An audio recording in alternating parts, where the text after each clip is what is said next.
Welcome to the Meez Podcast. I'm your host, Josh Sharkey, the founder and CEO of Meez, the culinary operating system for food professionals. On the show, I'll be interviewing world-class entrepreneurs in the food space that are shifting the paradigm of how we innovate and operate in our industry.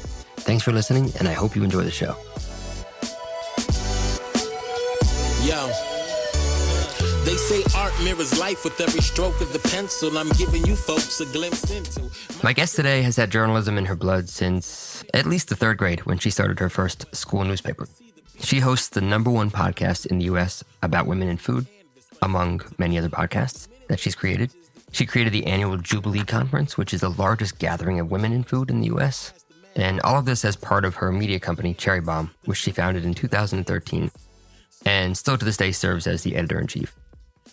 Kerry Diamond started Cherry Bombe as a print-only magazine with a mission to support and shine a much-needed spotlight on women in the food industry. It's now expanded from magazines to events and conferences, multiple podcasts, social media, cookbooks, and a lot more. She started her career in journalism with Spin magazine, and then quickly shifted to working directly with famed punk rock writer Legs McNeil. And then she spent a lot of time as a writer and editor in the fashion industry, working for Harper's Bazaar and Lancome and Coach, among others. Then, of course, she made the obvious transition to what anybody would do, opening a restaurant cafe in Brooklyn. Just kidding, but she did that. Actually, she had a really cool spot in Brooklyn. And in doing so, she quickly saw a disparity in the stories that were being told about women in the food industry. And thus, Cherry Bombe was formed. Kerry and I talked a lot about building a brand and the quest to share these stories and highlight all the incredible women in our industry.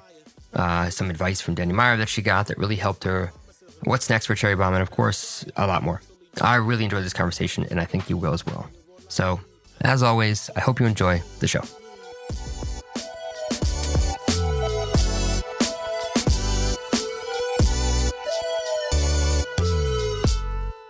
Welcome to the Meez Podcast. Honored to be on the show, so thank you so much. Nice to meet you virtually. Mm-hmm. Yeah, absolutely. I think the only time we ever met in person, I think, was at a wedding a very long time ago. Oh my gosh, whose wedding? Sergio's wedding, Sergio Hernandez. Oh, is that? Oh, yeah. I love Sergio. And remember they had cheese as a cake. They cut into a yes, a they had a whole wheel of Parmigiano as their cake. And Sergio, I don't know if you know this now, he works at Meez. Oh, I didn't know that. Well, tell him I said hi. I will. There's been a lot of requests to have you on, so I'm excited. But I think there's also like a bunch of other people that are really excited to have you on. So I'm excited for the conversation. So thank you. Thank you. I'm going to start a little bit with a change up of how we have before, because I'm going to read a quote that you said. And then a quote from my team, because my team was chattering about this beforehand, and I wanted to read one from one of my team members. But you said, I don't know where you said it, but you said, I believe the world would be a better place if women were in charge. And I should have worn my Matriarchy Now sweatshirt for you, Josh. Well, I couldn't agree more. At my company, at Meez, literally almost all the departments are run by women. Engineering, marketing, customer success, support, implementation. Mary Lee, who is our chief technical officer, she kind of runs the company. She rules the roost anyways. I wouldn't have it any other way. So I totally agree. And I asked the team, what would you like to hear Kerry talk about? Because there's so many women on our team. Independent of the leadership, there's also just a bunch of other women, and actually a lot of chefs, because my team, even though we're a technology company, there's just a lot of chefs. So one of them, Sarah, who leads up customer success, wrote something. She wrote something she wanted you to talk about, which some of them are sprinkled in our conversation. But I was going to read a quote from her, if that's okay as well, because I thought it was really, really nice. Great. And I love that you hire chefs. They're very organized, punctual people. So that's a smart move on your part. They are, yeah, chefs are great entrepreneurs and just great workers in general across any industry, I think. Okay, so this is from Sarah. Sorry, Sarah, I did tell you that I was doing this, but I think it's okay. So she said, it takes a visionary to see what's missing in our culture. It takes courage to speak out against the omission and an incredible amount of perseverance to actually do something about it and start the shift towards change. Kerry saw we were being left out of the stories unless we were talking about Julia Child or Italian nonas. For that, I'm truly grateful for her. Oh my gosh, it's going to make me cry. That you're going to make me cry at the very beginning of the interview.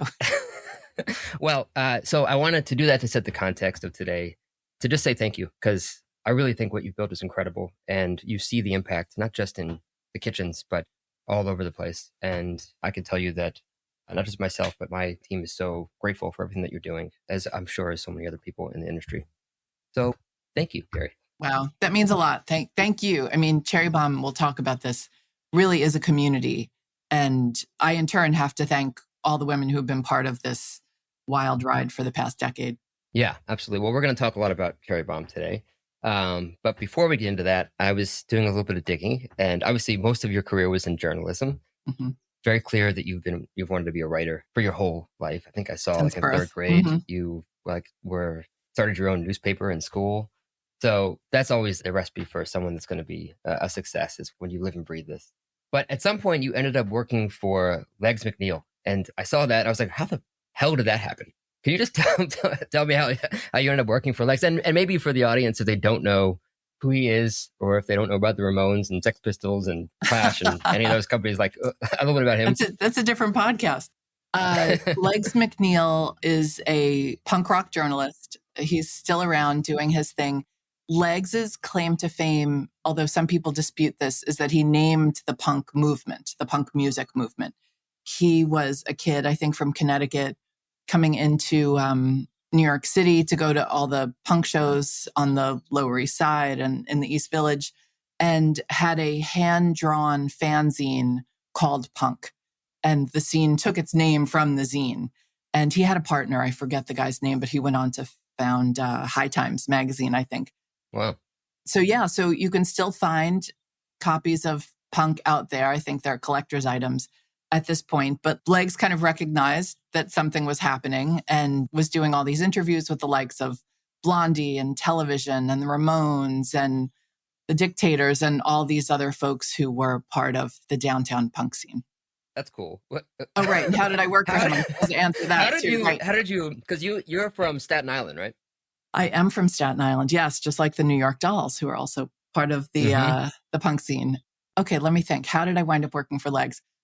I always knew I wanted to be a writer, like you said. I thought maybe I wanted to be a fashion writer, but then I got really into music in high school. I loved new wave music. I loved everything coming out of the UK. I loved indie music, loved all the music magazines, Spin, Rolling Stone, NME, everything. The Aquarian, if there are any folks my age out there from New Jersey, they'll remember the Aquarian. This was when I was in college.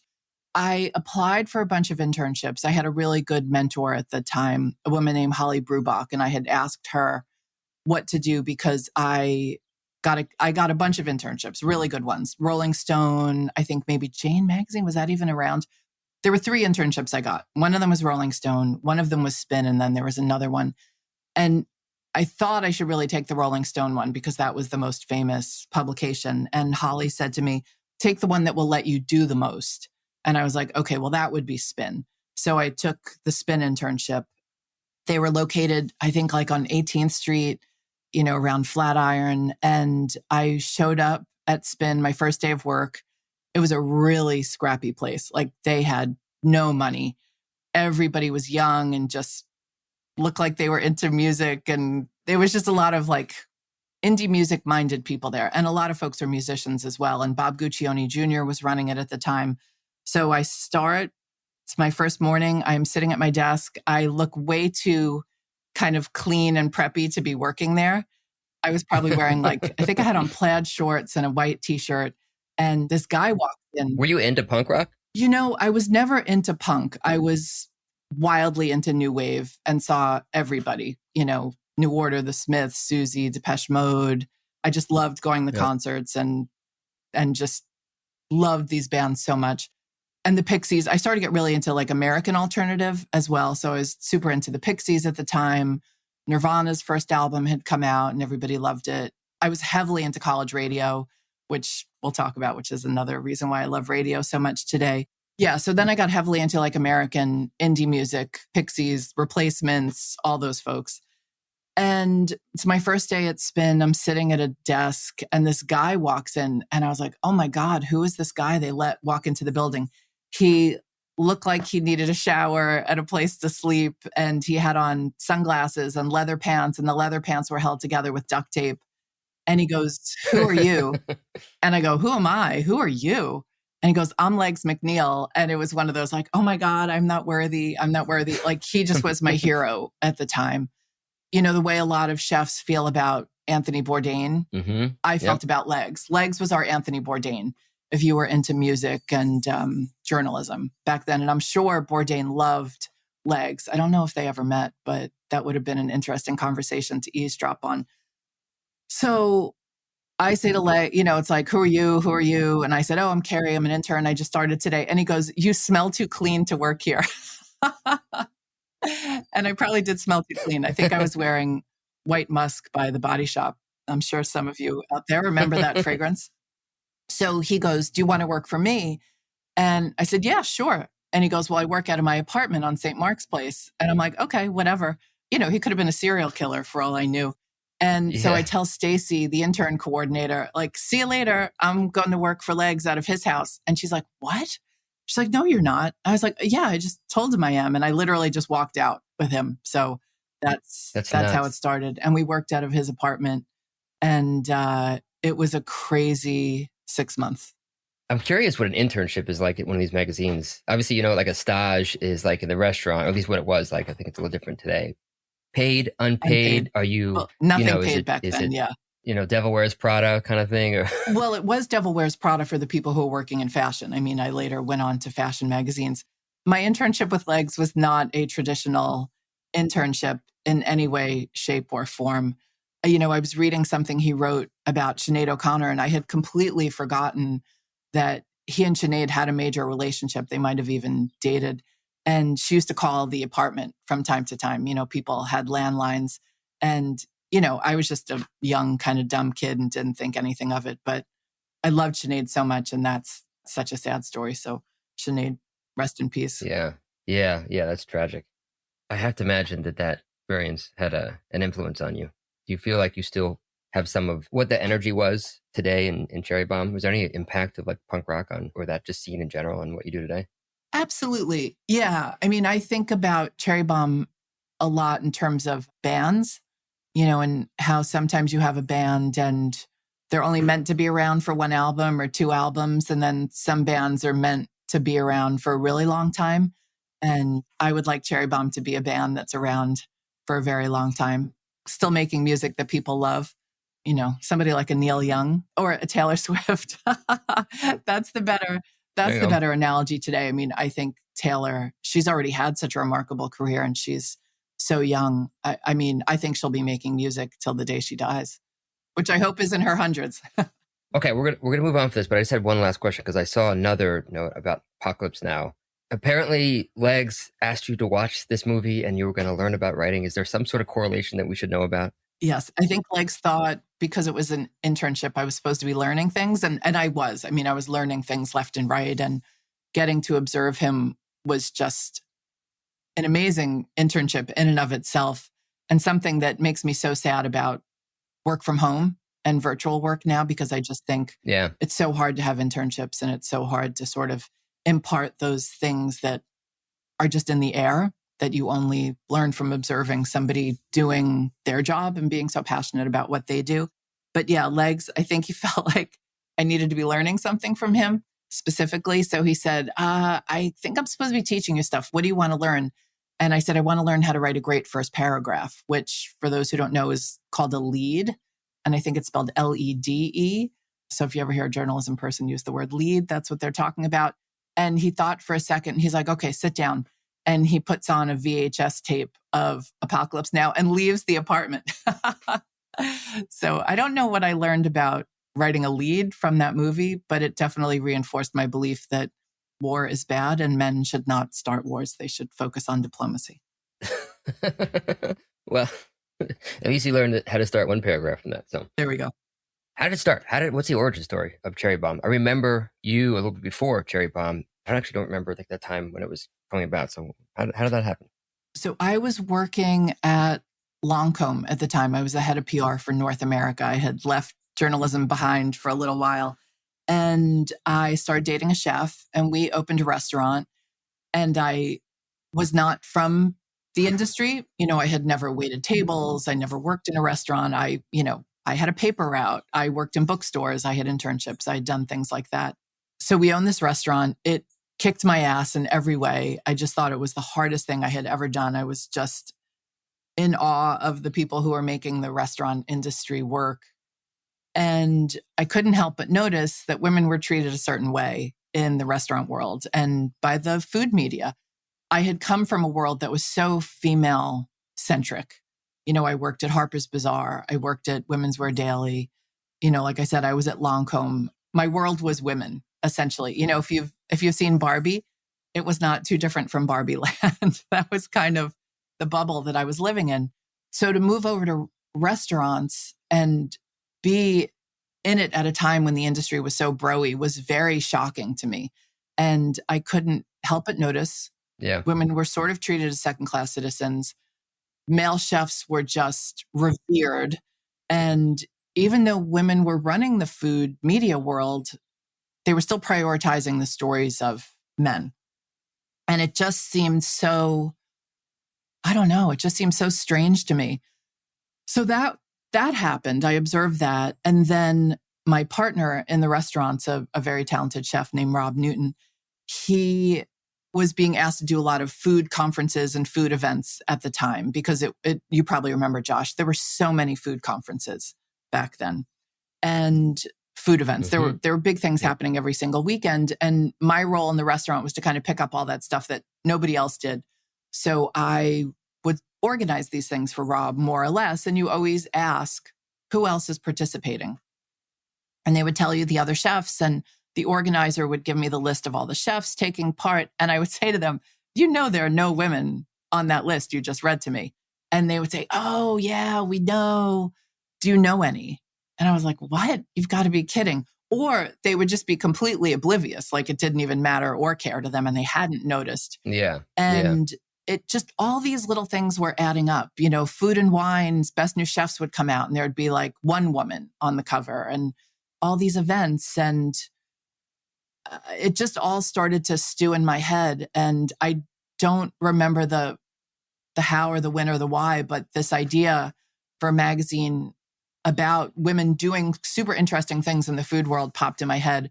And at some point, the name Cherry Bombe popped in my head. And, obviously it's a reference to the Runaways song, Joan Jett's band. But it's other things too. It's a cherry bomb is a firework. Like I grew up in Staten Island where they love to set off fireworks, and cherry bomb was like a little red firework, and bomb with the E at the end of it is a French ice cream dessert. So I think it's sort of all those things in a blender. Yeah, it's a great name. Obviously, there's a lot of catalysts that could have been the reason why you started this. Sorry to interrupt. I have to give credit to Lucky Peach. I think Lucky Peach aggravated me so much that Cherry Bombe was a response to that. Really? Talk to me about that. It was so broy. It was so broy. Every issue would come out and I was like, gosh, this couldn't be broier. So I'm sure Cherry Bombe, the reason that there's a fruit probably had something to do with Lucky Peach being deep in my That's so funny. subconscious. So David Chang, thank you. And I don't think they even publish Lucky Peach anymore. They don't, which is sad. Yeah. Which is sad. I think it was an important magazine, not just because it inspired me to do the opposite, but I think it was an important publication, and it was focused on very interesting journalism that no one else was doing. And obviously that's something I care deeply about. Yeah. Those stories weren't being told. Okay. So I get why you were frustrated. That makes sense. I think that's the same reason why I usually started my companies, but not everybody gets frustrated and then creates a media brand. You could get frustrated, you start, complaining about it more, and maybe you write an article, but you started a whole company around it. Are you just entrepreneurial by spirit, or like what was like was there some other sort of like catalyst of like, fuck this, I'm going to go, start a whole company around this? Not at all. Ironically, I loved working for the man. I love benefits and paid time off and all those things. I do not come from an entrepreneurial family. That was all a shock. But Cherry Bombe only became a business recently, in all honesty. I mean, I never thought about it as a business. Like, people always say, what's your business plan? What's your 5-year plan? What's your 10-year plan? There really was not one. My only desire was I love storytelling and I love telling stories of real people. My only desire was to do that, I knew there were interesting women in the food world and I wanted to spotlight them And I love all things print. I love magazines and posters and albums and books, can never have enough books. And I think I missed working on a printed product, and everybody was launching websites at the time. And I think there were probably a few articles at the time, like the women crazy enough to launch a print magazine. And I don't even know if we had a website in the beginning. It was so analog. But there was no grand plan. In all honesty, the only plan was we did a Kickstarter and we had rewards, like you have when you do a Kickstarter. So I knew I had to produce as many issues as we had promised to the people who took the top reward. Yeah. I love that. Well, and honestly, that's probably the best way to start a business. Not start a business? Well, when people always ask me about starting a business, I always say just never start a business unless you can't not. That's great advice. Unless you have to, otherwise you can't live with yourself, or then just that's the only time to ever start one. Yeah, it was also never thought of as a money-making opportunity. I think that was probably the other thing that helped. I mean, it wasn't set up to be money losing, but again, it wasn't. I knew enough to register the business in New York State. I knew the basics that I had to do. Mm-hmm. And I guess we'll talk about this, but it really wasn't until the pandemic when I woke up and I was like, oh, this is a real business. Yeah. Yeah. I mean, you had a story to tell. I think that was what it was a story. It was mission-based from day one. It was more about the mission than anything. Yeah. Well, one thing I'm always curious about with, I don't know anything about running a media company, but you love writing. Obviously, you spent a lot of time. You do run a media company. Yeah, sort of. Maybe. That's true. Kerry, I really am curious about this. I see this same sort of parallel with, if you're a chef, I love cooking, but when I started running my own restaurant, I didn't cook much anymore. And I imagine you love writing. You've been writing for how long, but do you have to write less now? And is it more sort of management and leadership and sort of promulgating your vision? I write all the time. That's awesome. Yeah, I write all the time, but it's all the other stuff that I don't want to do that I had to do for years. But we have a CEO now. We have an amazing human being named Kate Miller-Spencer, who was our CEO. She just celebrated her 1-year anniversary with Cherry Bombe. So I'm very fortunate. We hired a CEO. I guess I hired a CEO a year ago.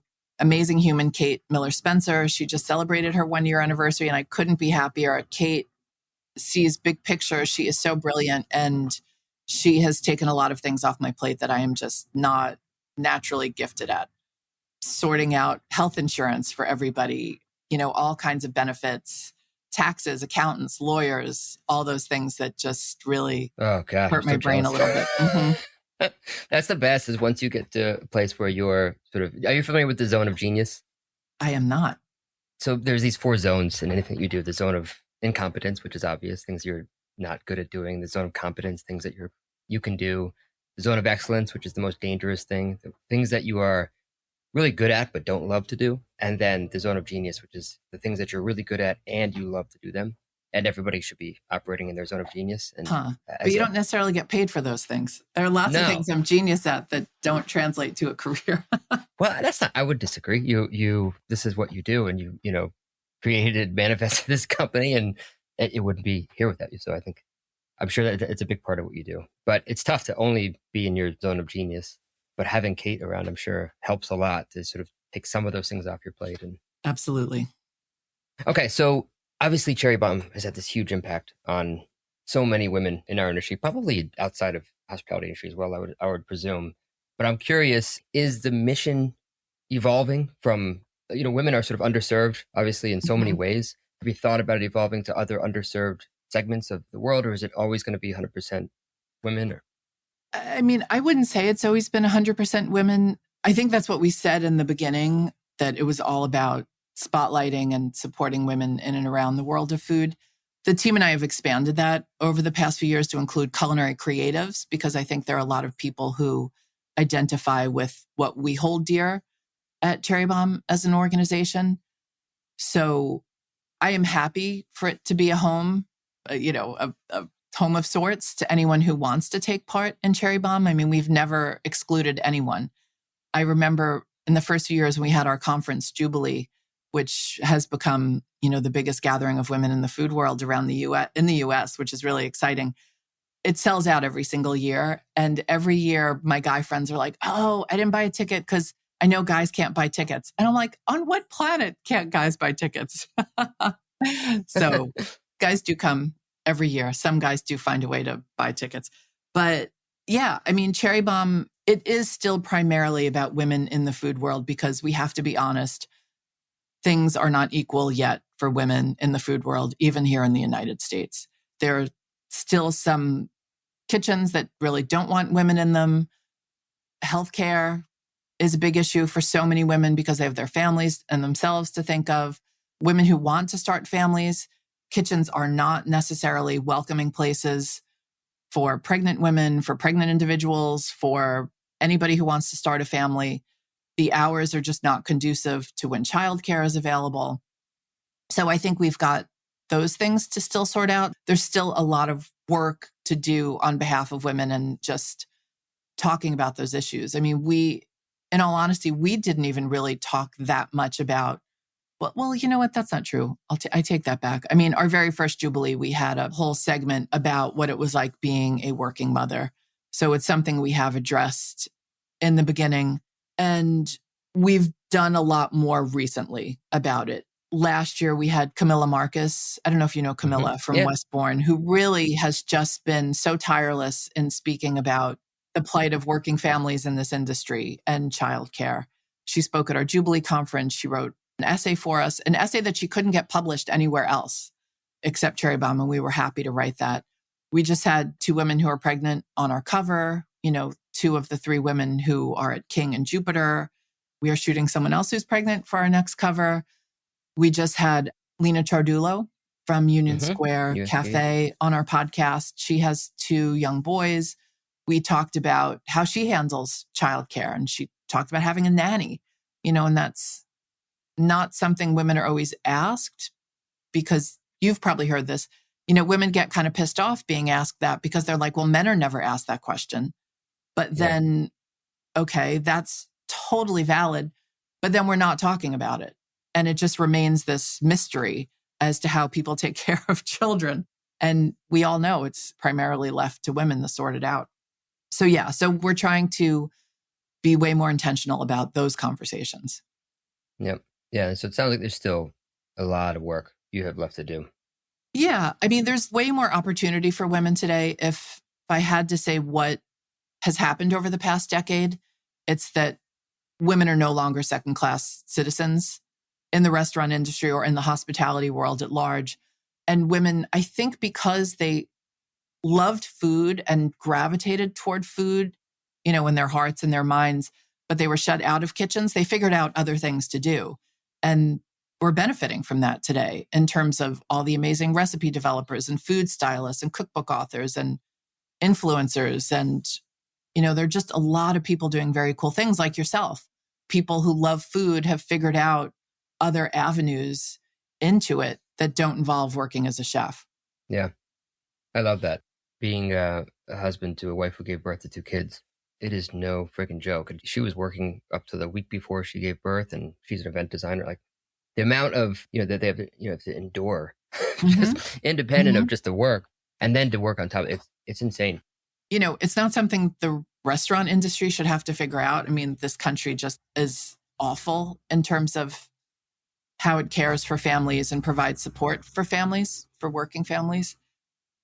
But I don't know, it seems to be left to restaurants to figure out how to make it work. Yeah. Yeah. It's one thing I'm really grateful for with my company now, being a technology company, is I'm able to do things that I never would have been able to do in my restaurants. Unlimited PTO, obviously tons of parental leave, taking care of healthcare for your family and your kids, not just, for yourself, and things that are much more difficult to do in the restaurant. I agree, though, to your point, it's not binary. It's not so straightforward. It's difficult in the restaurant. Restaurants are a lot like a Broadway. They're just always going. It doesn't stop. Yeah. This podcast is brought to you by Meez, the culinary operating system for food professionals. As a chef and restaurant owner for the past 20 years, I was frustrated that the only technology that we had in the kitchen was financial or inventory software. Those are important, but they don't address the actual process of cooking, training, collaboration, and consistent execution. So I decided if it didn't exist, I'd do my best to get it built. So the current and next generation of culinary pros have a digital tool dedicated to their craft. If you're a chef, mixologist, operator, or generally if you manage recipes intended for professional kitchens, Mies is built just for you. Organize, share, prep, and scale your recipes like never before, and get laser-accurate food cost and nutrition analysis faster than you could imagine. Learn more at www.getmies.com. It's hard being a chef. I mean, I have so much respect for people who work in restaurants, and I don't think there is enough love shown to people who work in restaurants. I am reminded, having worked in restaurants and learned firsthand how hard it is. Literally every time I walk into a restaurant, I think it's a small miracle that this restaurant exists. And I think people need to be a little bit more patient and show a little bit more love. Yeah, I agree. I will say, I think that we have a much more educated consumer of restaurants today than we did even, 10 years ago. So I'm grateful for that. But I think there's still a lot of room for growth there. It's incredibly difficult. And the margins are incredibly small. And we still go out every day and do it. Mm-hmm. Yeah, it's physically and mentally taxing to work in a restaurant. And people need to remember that. Yeah. Okay, well, we're going to talk a little bit about restaurants in a way here with someone who gave you some good advice, Danny Meyer. And he said that business is all about problems and how you solve them is what matters. So my question for you is, what are the big problems that you have today that you're trying to solve? Danny got that advice from his grandfather. I think he was complaining so much that his grandfather told him stop complaining and just understand that, business equals problems. The problems we are facing today. It's a good question. One thing we're focused on right now is we're finally fundraising. Like I said, I really didn't wake up to the fact that Cherry Bombe is a business until a few years ago. So we just started actively fundraising, and it's a very new thing to me, because we had never done it before. And writers and journalists aren't natural fundraisers. So again, happy to have a CEO be leading this charge. But we made the decision to do a community round instead of traditional fundraising. So we're doing a WeFunder. Yep. That has occupied a lot of my time at the moment. I think it's a great thing that more people in the restaurant world should know about. We actually invested in Gage and Tollner via WeFunder. We invested in Ghost Town Oats, the first, I think, Black-owned vegan milk company in the country, potentially. And it's not a Kickstarter. You're not just giving money to get a reward or helping out some friends. You're actually investing in different companies or loaning them money. The WeFunder for Gage and Tollner was actually a loan. So anyway, focused on fundraising because we've been bootstrapped for a decade. And you realize if you want to be truly effective, you need a team of a certain size. And you need to take advantage of certain opportunities that are in front of you. And we would really love to add more staff. People are always shocked when they learn what a small but mighty team that we have. We don't have an office right now. And I would love to have something that's a little more multi-use, multimedia than a traditional office. We have the most incredible collection of cookbooks by female authors, going back to MFK Fisher. We've got the first book that Ruth Reichel wrote in the 70s when she was in her 20s. It's the most interesting cookbook, and I want to have a place where Cherry Bombe members can come in and use these as a resource where we can do events, where we can film content. Yeah. So more team and more resources. That's my issue right now. Unfortunately, I've had to fundraise a lot over the past, 4 years. By the way, I don't know if you ever heard of Hospitality Multiple. No, I have not. Ron Parker started it. Ron Parker was formerly Related, USHG before that. He's currently the Chief Operating Officer of Jose Andres Group. He started this thing called Hospitality Multiple. And it's a collective for chefs to sort of have a profile, and folks can sort of find these chefs and create partnerships and just sort of business development and things. But there's a invest piece of it as well, where there's it's a small group of businesses that are fundraising on there. Ali Doro's on there, Jelena Group. I'm happy to connect you with them if you'd like. It might be an interesting place to. Super interesting. I mean, I love all these ways in which companies can grow. And I don't work for WeFunder. I also love the idea that if you have a community, your community is the one that can help get you to the next level. Yeah. Because even if you have like a rudimentary understanding of investing, it's pretty much ask rich people to invest in your business and make more money for them, which is great. And that's how so many businesses have existed, but it has shut out so many people from being able to invest in things that they love.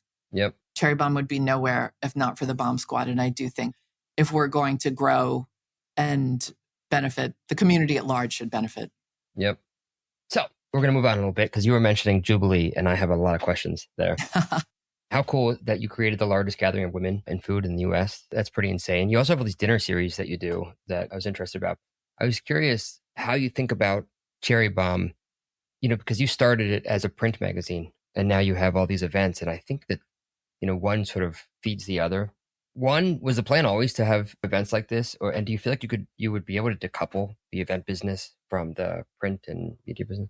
Great questions. Doing events was never part of the plan. Like I said, the only plan was to do enough copies of the print magazine and, enough issues of the print magazine to cover what I owed people who had Kickstarted. So I think like the top reward on Kickstarter was maybe like 8 issues. So we knew we had to do 8 issues to, be able to hold our heads high among the people who had Kickstarted. The reason we got into events was because of an article in Eater that ran in fall of 2013. Cherry Bombe launched in May of 2013. And I think it was like October or November. And it was a story by Hillary Dixler about how women were being left out of food conferences around the world. And I knew that was happening for the reasons I mentioned earlier. I was organizing events on behalf of my restaurant and realized, there were no women speaking or participating in major roles in these events. And sometimes in any roles, the lineup would be all guys. So I read this article and it was so interesting because it was filled with pie charts. So I knew emotionally, anecdotally what was going on. I did not have data. And now all of a sudden, here's some data. So I said, we should do an event. And my partner at the time, Claudia Wu, said, well, we don't know how to do a conference or we don't throw events. That's not our thing. And I was like, you know what? We can figure it out. So the very first Jubilee took place, I think it was March 2014. We had incredible speakers. It was at the Highline Hotel in their ballroom. It was just such an amazing event. And there was so much electricity. And I realized, after I read the story, I was like, okay, so this is what's going on. Women aren't taking part in these events and they're missing out on opportunities. They're missing out on opportunities to meet investors, to meet colleagues, to make friends. And I mean, Josh, the first thing you did was tell me the person who we had in common, when we started talking earlier. This industry is about relationships. Hospitality is about relationships we have with each other, relationships we have with the guests or the readers or, whoever our version of the guest happens to be. And when you are shut off from making those relationships, it hurts you professionally. And that's what was happening to women on a big scale. So to be able to facilitate these connections and conversations was amazing. And the conference just grew and grew and grew every year. And no one is more floored than me that this continues to happen every year. And no one is more grateful for it because I couldn't even begin to quantify the number of friendships and relationships that have come out of this. Yeah. And especially after the pandemic. I mean, the first one we did was last year, 2022. And so many women who only knew each other through social media were getting to meet in person. And we're hugging, we're crying, we're, just so happy to be there. It's been amazing. I do not take it for granted 1 second. I bet. Well, I'm going to be a little bit selfish here and asking some questions about how, because we've been talking about events a bit.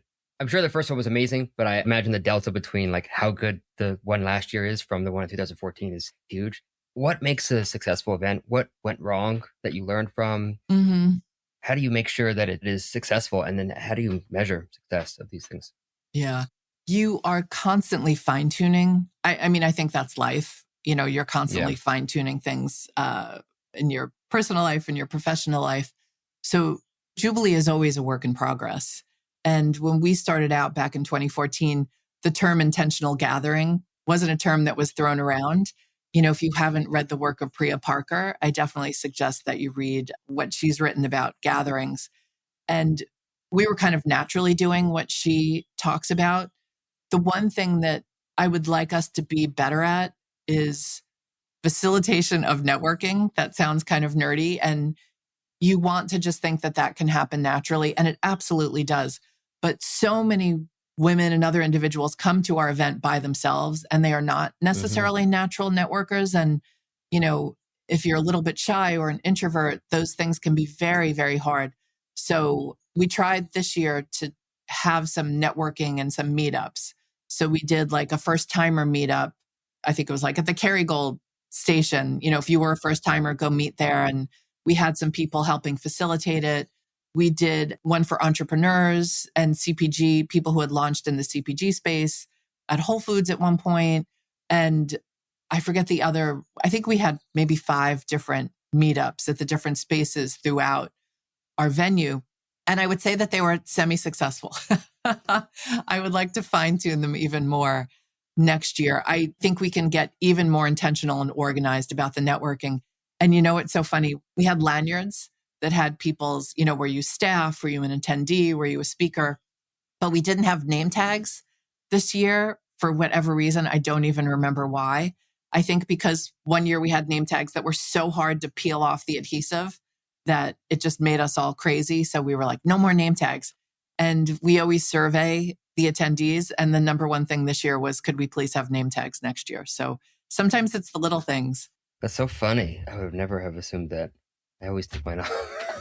But I think, Josh, it goes back to, you know, what we were talking about earlier. Where's the white space? Where's the need? Yeah. You know, what's your community? There's so much white space that exists. People don't think that. There is so much of everything right now. It's a little overwhelming. Molly Ye on my podcast, Radio Cherry Bombe, I think she once called it the too muchery of everything. And I think we're feeling the too muchery of everything right now. But there is still white space. And people want to come together in person right now in a way that they never have. And I think it's really important to bring people together in person. We spend too much time on devices and on computers and in our homes or apartments or wherever we happen to be. And magical things happen when people come together, people who share something, a goal, a desire, whatever it is. Yeah, it's funny. I don't know if you see the parallel between your internship with Lex and this.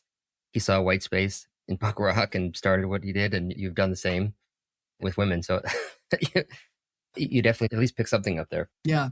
And the 2 great examples right now are what's going on with Taylor Swift. Again, to bring up Taylor Swift, you know, to see what's going on around the country with Taylor. You know, they say that the city she goes into, the impact is as if the Super Bowl came to town in terms of the economy.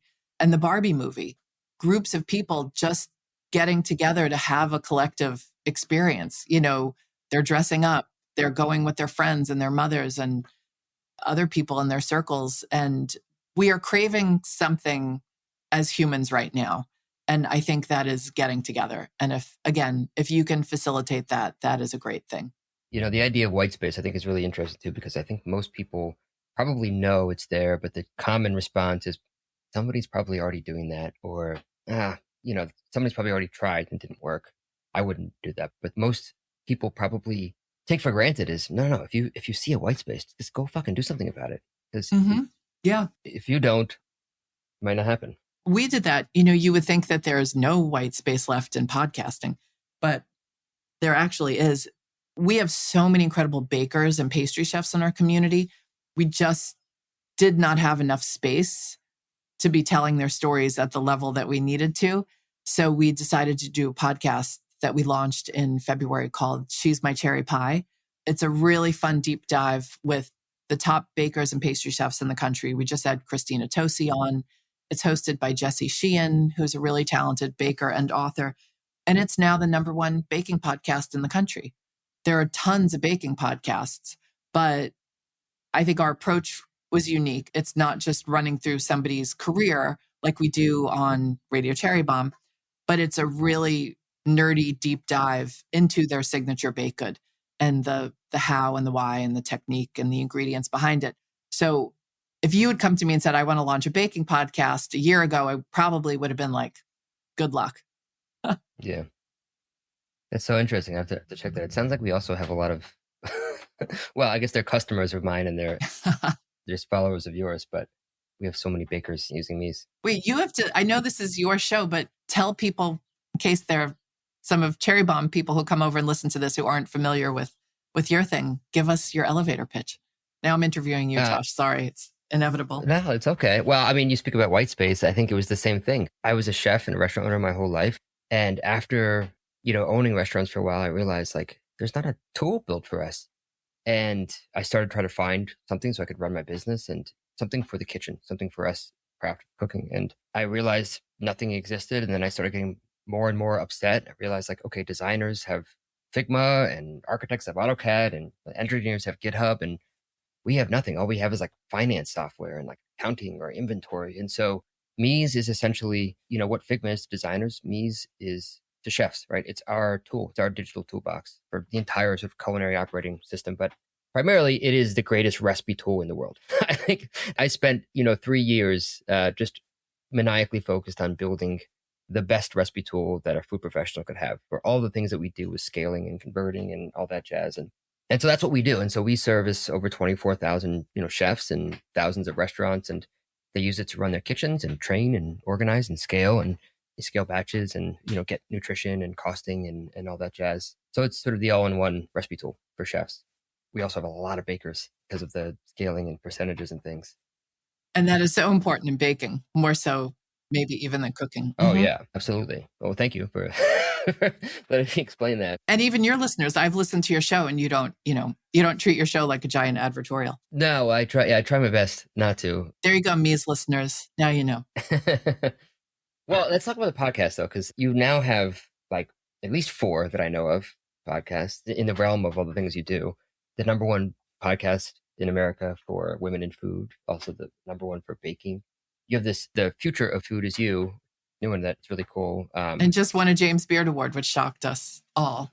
Really? Wow. It was one of the surprise awards. It wasn't even an award. People might not know this, but you kind of have to nominate yourself to get a James Beard Award. So you have to nominate your articles and your podcasts and your all that. And Abina Anam-Samwa, our very talented host, received it was like a rising star, James Beard. It was like emerging voice in broadcast media. And we're very proud of her. Yeah. Wow. That's amazing. I had no idea. That's incredible. I have learned a lot about podcasts over the last 6 months. My first lesson was don't record 20 podcasts in a month because then you're kind of done for Right. But then also they get very tired. I mean, a lot of people do batch record, but the world changes so rapidly today. Yeah. I was nervous because, obviously I run a company. I was like, I don't know how I'm going to have time to do this. It turns out after you get used to it, you can bang them up pretty quickly. I'm going to kind of keep this broad, just like what you've learned about podcasts and also from your perspective as a journalist and in true media. Podcasts, obviously in the last 5-6 years, have just had a complete paradigm shift. They were a fun place to hear some stories, serial and things like that. And now it's literally just part of the, fabric of how we consume information, and not just information, just generally how we consume media. How have you seen maybe just the food media world change since podcasts have proliferated the way they have? That's a great question. There are a lot of podcasts. I would like to see more interesting food podcasts. I think there are a lot of similar ones, like mine, like yours, where you're sitting and having a fun conversation. I would love to see more that dive into, these are all the podcasts that I want to eventually do, but a lot of people could do these. I want to do like a 1-hour podcast on Alice Waters, everything you need to know about Alice Waters, everything you need to know about Edna Lewis. I think there are a lot of great recipe podcasts. There are a lot of just great interviewing chefs and prominent people. But again, going back to that white space, there's so much room to do interesting things in the podcasting space in food. But yes, you are right. Podcasting is a big, big part of journalism right now. And if you do have a media company, you kind of can't avoid podcasting. It's how people want to consume news on some level. Not everybody wants to read. Not everybody has the time to read. People are commuting, they're busy, they're whatnot. And a podcast is a great way to get information, news, entertainment, you name it. Yeah. Yeah. One thing I've always been thinking about to sort of improve the experience of a podcast independent of like the content. By the way, I love the idea of just an hour defecating on everything that you want to know about Alice Waters. But you have to either have a notepad with you or you have to remember things. And I would love to see an interactive way to digest a podcast where there's links and there's ways you can mark things and you can sort of, while you're listening so that you actually remember, because there's some podcasts I listen to because I'm just learning and I have to, I'm literally writing things down, and probably would need to be a new medium of how you have the podcast that's with AI. I bet it would actually be pretty easy now because you could transcribe as you go and create links, but AI transcripts are terrible. I don't know if you've used AI transcripts yet, but they're pretty bad. Human transcripts were still far superior. Yeah, no, that's an interesting thing you bring up. A lot of people don't engage with show notes. There's a lot of information in some show notes. We could probably all be a little more thorough in our show notes in terms of links and all that. And we definitely try, but I don't know how many people, again, because you're often listening when you're doing something else, when you're driving or you're working out or you're cooking. So there's not really time to be scouring the show notes for all the information you need. Yeah. Then you have to remember to go back to it. Another question I had was, I listened to a couple episodes of The Future of Food Is You, and there's a lot of similarities. I mean, it's the same sort of flavor, right, of your other podcasts in terms of it seems like there's a framework. Have you memorialized some sort of framework of this is a Cherry Bombe production? And no, definitely not. I mean, Radio Cherry Bombe came about very organically. It was Julia Turshen, who was our first host. She said, could I host a podcast for you? And I was like, what's a podcast? I didn't even know what a podcast was back then. Like I mentioned, I worked in college radio. I was obsessed with radio. So I just love the idea. We get people once a week who reach out who want to do their own podcasts and they want to chat about what we've learned about doing podcasts. And Josh, I'm sure you know this. The one thing you need to know about podcasts is they are so much work. And a lot of people abandon their podcast before they even have time to have found an audience. And it does take time. I mean, it was years before we had our audience, before we had our first sponsor, anything like that. And you kind of just have to be willing to put in the work on a podcast if you want to do a podcast. But yeah, so the framework was sort of established from the outset with Radio Cherry Bombe. And then our second podcast was our baking one. She's My Cherry Pie. And that one we decided to break up the format a little bit and make the bulk of the show the deep dive into a recipe. So the baker or pastry chef is literally going through her recipe. Like Christina Tosi went through her, iconic birthday layer cake. Yep. Claudia Fleming, who I'm sure did her famous chocolate caramel tart. Then The Future of Food Is You, that Abina hosts, that's with younger people who are just starting out in the industry. And the conversations are so interesting. It is similar in that it's a conversation about where their heads are at right now. But I feel like the conversations are so where their heads are at and where their careers are at.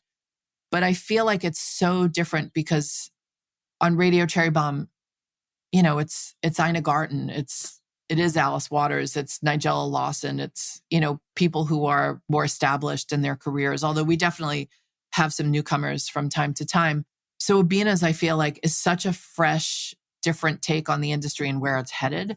So I love those conversations. And then at the very end, the guest leaves a voicemail to their future self.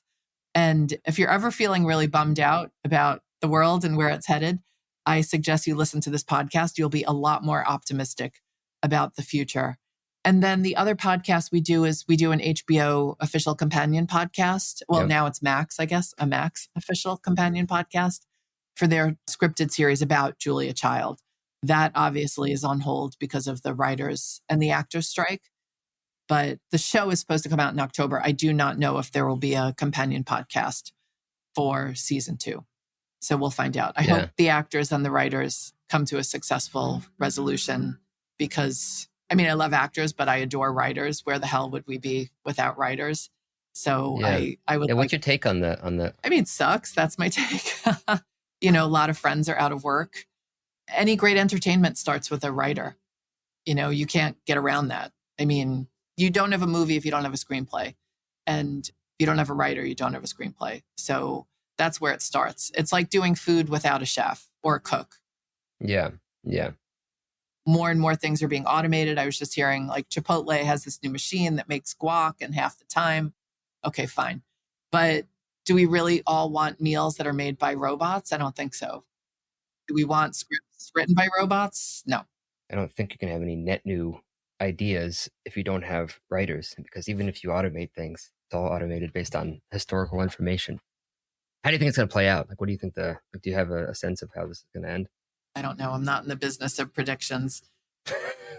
I don't know. It seems to be taking an awful long time. And yeah, I hope it's resolved soon.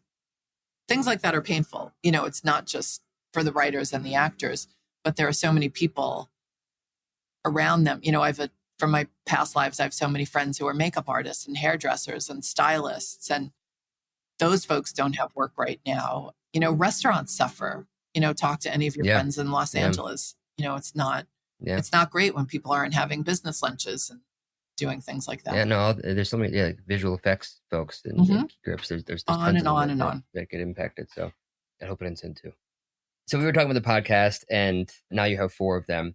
One thing that I have always really admired as you've kind of grown this company is you've grown this brand, really, really strong brand. You know, not just sort of the mission, obviously, which is, you know, one of the sort of key elements of a great brand is that you have a very clear vision of what the future is supposed to be. And Cherry Bombe certainly has that, but even just the aesthetics, the storytelling. And I think when you see something from Cherry Bombe, you know right away, the coloring, everything. You've built this incredible brand. I'd love to know if you have any sort of like lessons or mistakes for anybody that's thinking about creating a brand of their own, and how do you create like an evergreen brand? That's a great question. Again, it didn't start out like that. It's become that. I don't know. It's a good question. I'm not answering it very well, am I, Josh? Find great people to work with. That's much harder than it sounds, but we've been blessed to work with some people who are very talented when it comes to creating a visual identity. Folks like Nancy Pappas, who did a lot of graphic design work for us and art direction. Seton Rossini, who designs our magazine right now. Yeah, we've been very blessed to work with folks like that. I think consistency helps. You know, sometimes you can be all over the map with certain things and you have to show a lot of restraint. And for us, you know, we're doing so many events now and we've got the magazine and the different podcasts. It's how do you manage to marry everything? And we definitely do. I think it comes to just trusting your gut. I think for all things business and design, and you really just have to learn to trust your gut. And that's something I didn't know for many years. And now, as soon as you kind of get that feeling, and I still sometimes don't trust my gut, and something will go into the magazine and the whole process, I'll be like, do I love that? Do I not love that? And then the magazine comes out and I'm just like, oh, why did I not kill that when I had the chance? So trust your gut, people. Yeah. It's a worse feeling when you don't trust your gut and then something gets through than the good feeling of when you trust your gut and it does get through, because those things you're used to. But it's a lot easier said than done, obviously. And also educate yourself. I know folks in the food world didn't come up in fashion the same way I did, having the good fortune to work with amazing photographers and visual artists and graphic designers and creative directors. But there's so much out there now, you know, at our fingertips, even if it's just via Pinterest. Yeah. You know, you can educate yourself visually. There are a lot of resources. What's next for Cherry Bombe? Anything on the horizon? Yes, we've got a lot coming up. We just finished an amazing series with Open Table, where we did a series of dinners at different restaurants across the country. And I can't even tell you how nice it was. The whole series was called Sit With Us. And the idea was you could just come by yourself if you want. Because Josh, I'm sure you know, you're busy, you have kids now, you've got a huge company. There might be a restaurant that you want to check out. By the time you either get a babysitter or you find some friends who happen to be available that night and happen to like that kind of food and are willing to eat at the time that you can get the reservation, you're like, oh, I might as well just go by myself. So you don't get to check out certain places. Or maybe you don't like going to a restaurant by yourself. And I know plenty of people like that, myself included. You know, I'm one of 5 kids. I think I like being with a group when I go out to eat. So the whole idea was like in high school, you know, if you're new, come sit with us. So we did 4 of these dinners. We were at Foreign Cinema in San Francisco, Ola May, in Austin. We did Zuzu's in New York City. We did AOC in Los Angeles and met so many people. Tons of people came by themselves. A lot of new moms came by themselves, which was so That's cool. moving. And I was just so happy that they felt like this was a safe space where they could come and pump every few hours. You know, some of the moms were doing that and meet new people. And I hope we're going to do part 2 of that in the fall. We're doing a big event tied in with the Future of Food Is You podcast. That'll be in New York City. We're doing our Future of Food 50 list. So we'll be celebrating some of those folks. What is that? What is the 50 list? You know, we're finalizing it right now. It'll be in the September issue of our magazine. And it's folks who are, again, kind of new in their careers, but who we think we'll be talking about for years to come. Yeah. How do you find them? All different ways. People could nominate themselves. We've had an open nomination form for quite some time. And people can nominate themselves to be on the podcast as well. You know, if you're a journalist, your job is to know things like who's important, who's doing things that you should take note of, who's someone to watch. And I think we've always been good at that, about that at Cherry Bombe, or good at that skill. Like I've always kind of been a talent spotter, even in my other jobs. It was something I just happened to be good at and that I enjoy very much. There's so much new, exciting talent in the food world. It's amazing. Having to narrow it down to 50 is incredibly painful. I'll be working on it as soon as we finish this with my team. We've been working on it for weeks and we probably got another week in us, but we will get it done. Very cool. Well, I'm excited to see that. Anything else you want to share with the audience?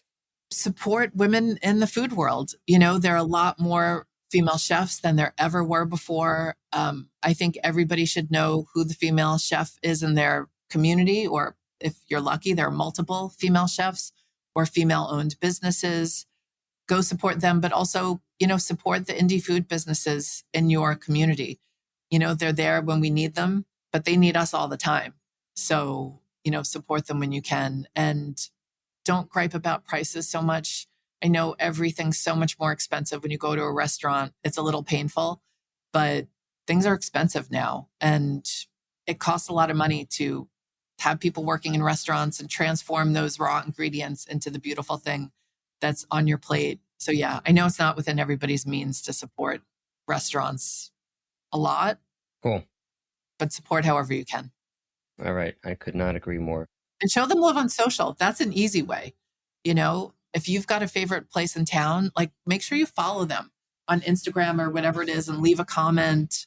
It's hard out there for restaurants. So do what you can to help them. That's a great one. I agree. Follow them on social. I need to do that more. Yeah. Go leave a comment on your favorite restaurant's Instagram. All right. I'm going to do that today. Kerry, this was awesome. Thank you so much. I appreciate the time. Really grateful.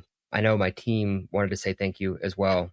And I'm sure there are a lot of people in this industry that would. So I'm really grateful that you're doing what you're doing. I have to say thank you to everybody out there who's doing important work in the food world, but also people just doing the essential work in the food world. I mean, Cherry Bombe literally would be nothing if it wasn't for the Bombe Squad and all the amazing women out there. So thank you right back.